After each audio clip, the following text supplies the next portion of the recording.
Legislativa, o deputado André Siciliano, contando com a participação do jornalista Jean Teófilo, do Jornal do Brasil. Presidente, há cerca de 10 dias, 10 deputados foram presos, na verdade 7, porque 3 já estavam presos, por conta de mais uma investida da Operação Lava Jato. Havia denúncia de que eles receberiam propinas mensalmente do governo anterior, denúncias essas que partiram da delação do Carlos Miranda. Eu queria saber o seguinte, como é que o senhor viu essa questão, que tipo de postura a Assembleia tem do ponto de vista institucional a respeito dessas prisões e até que ponto essas prisões estão dificultando ou inviabilizando o quórum para a aprovação de medidas importantes na Assembleia? Primeiro, é com tristeza, né, que a gente acompanha mais uma fase da operação. Segundo, a gente quer que as instituições funcionem, que o Ministério Público possa investigar, que o Judiciário possa estar acompanhando as ações e o amplo direito de defesa. É isso que a gente pede para os acusados.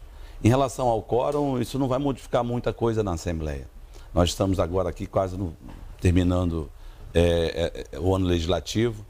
Nós vamos enfrentar algumas votações importantes, mas nada que... Mas há como se recalcular o quórum por conta da prisão ou o quórum é mantido, aquele quórum de 36 de maioria? Porque tem deputados defendendo, inclusive, que se faça um novo cálculo por conta da prisão dos 10 deputados, já que eles não podem votar, e também não há previsão de substituição pelos suplentes. Nesse caso, então, seria coerente que se fizesse um novo quórum a partir de um novo cálculo. É possível isso, não? Salvo engano, são 14% dos deputados que estão hoje. Mas não é possível porque é constitucional, a previsão constitucional, maioria 50 mais 1, então são 36 deputados. Isso é previsão na Constituição do Estado, Constituição Federal. Então, só com uma mudança na Constituição nós poderíamos ter uma outra interpretação. Então, não é possível no projeto de resolução, por lei, no plenário ou uma resolução da mesa, não será possível mudar esse quórum. Deputado, que tipo de papel o senhor vislumbra para a Alerj no próximo governo? Nós estamos num momento de reconstrução de esperanças em relação ao Brasil e em relação ao estado do Rio de Janeiro, especialmente. Temos um governador novo que promete resolver todas as questões mais centrais do estado, que se apresenta com disposição, pelo menos, para isso, diz que, enfim, vai fazê-lo, que tem maneiras e, enfim, projetos e ideias para fazer o estado superar esse momento de crise aguda por que passou. E nessa caminhada, que tipo de papel o senhor acha que a Assembleia deve desempenhar? Primeiro, esse ano ainda, nós vamos enfrentar algumas votações importantes, né, já, para o próximo governo. Por exemplo, o orçamento do ano de 2019 tem um déficit de 8 bilhões de reais. E nós vamos ter que votar ainda até o final de dezembro a prorrogação do Fundo Estadual de Combate à Pobreza. Esse fundo gera quanto mesmo anualmente? 5 bi e 79 milhões é a previsão para o próximo ano. Então, se nós não votarmos esse ano, no próximo ano, ao invés de 8, teremos 13 bi de déficit. Sim. Nós vamos, a própria lei orçamentária, nós vamos votar. Tem uma questão central que é em relação ao veto de um projeto do Refis, onde o parlamento retirou a possibilidade da venda da Companhia Estadual de Água e Esgoto, a SEDAI. Então, nós vamos enfrentar esse veto. Esse veto, na verdade, me parece que a posição da Assembleia mudou. Esse veto do governador, se colocado em votação, eu acho que hoje a privatização da SEDAI cai. A Assembleia vai derrubar o veto, né? Na verdade, eu mesmo votei pela autorização da alienação das ações. E agora, antes da eleição, nós tivemos um momento no plenário que já tinha alcançado 36 votos da aprovação da emenda, que foi um destaque apresentado pelo deputado Paulo Ramos.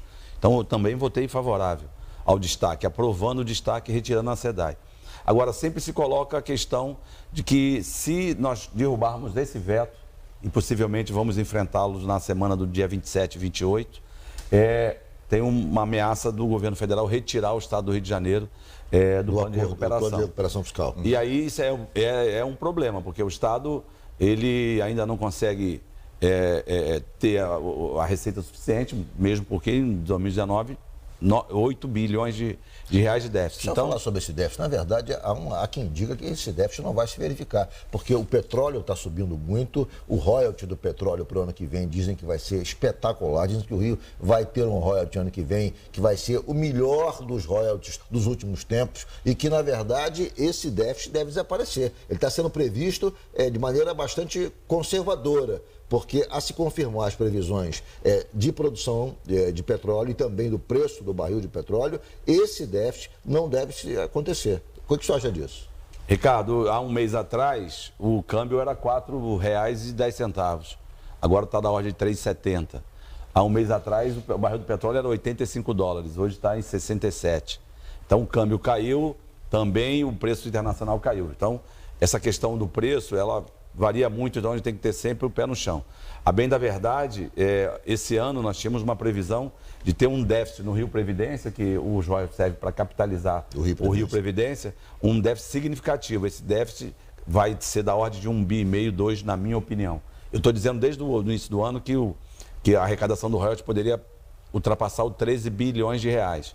O governo estimou em 7, depois levou para 9, para 11, e agora pode ser que estejam estimando em 13 bi. Então, esse ano, de 2018. O suficiente para quase zerar o déficit do Rio Previdência, né? E que quando o governo deixa de arrecadar o suficiente para pagar o aposentado e o pensionista, ele tem que botar da fonte 00 do recurso do Tesouro. Deputado, veja, 13 no Rio bi Previdência. É muita coisa. Se nós considerarmos que há cerca de 4 anos o petróleo gerou de 2 bi 300. No ano de 2016. Foi 2 bi 300, não foi? Chegou a 1 bi 300. 1 bi 300. Mas se hoje chegamos a 13 bi, já houve uma recuperação fantástica mas de 14 foram 7 bi. E esses recursos, como eu disse, todo ele é aportado no Rio Previdência para pagar pensões e aposentadorias. Então, tomara que a gente consiga ultrapassar os 13 bi, eu acho que a arrecadação será significativa, mas mais que isso, precisamos trazer de volta a economia precisa girar, sair da inércia para que a gente possa... E justamente por isso eu queria perguntar ao senhor. O senhor acabou de desenhar para a gente um quadro de decisões difíceis, complexas, que a Assembleia vai ter que lidar, e eu imagino que o ano que se inicia, no começo do governo, nós vamos ter que verificar as propostas que serão apresentadas pelo governador Wilson Witzel. Qual é a visão que o senhor tem hoje dessa nova Assembleia que vai tomar posse em fevereiro? O senhor vai responder depois do nosso intervalo. Eu vou fazer um rápido intervalo. O Jogo do Poder volta já já e logo após o presidente da Assembleia, deputado André Siciliano, responde à pergunta do jornalista Jean Teófilo.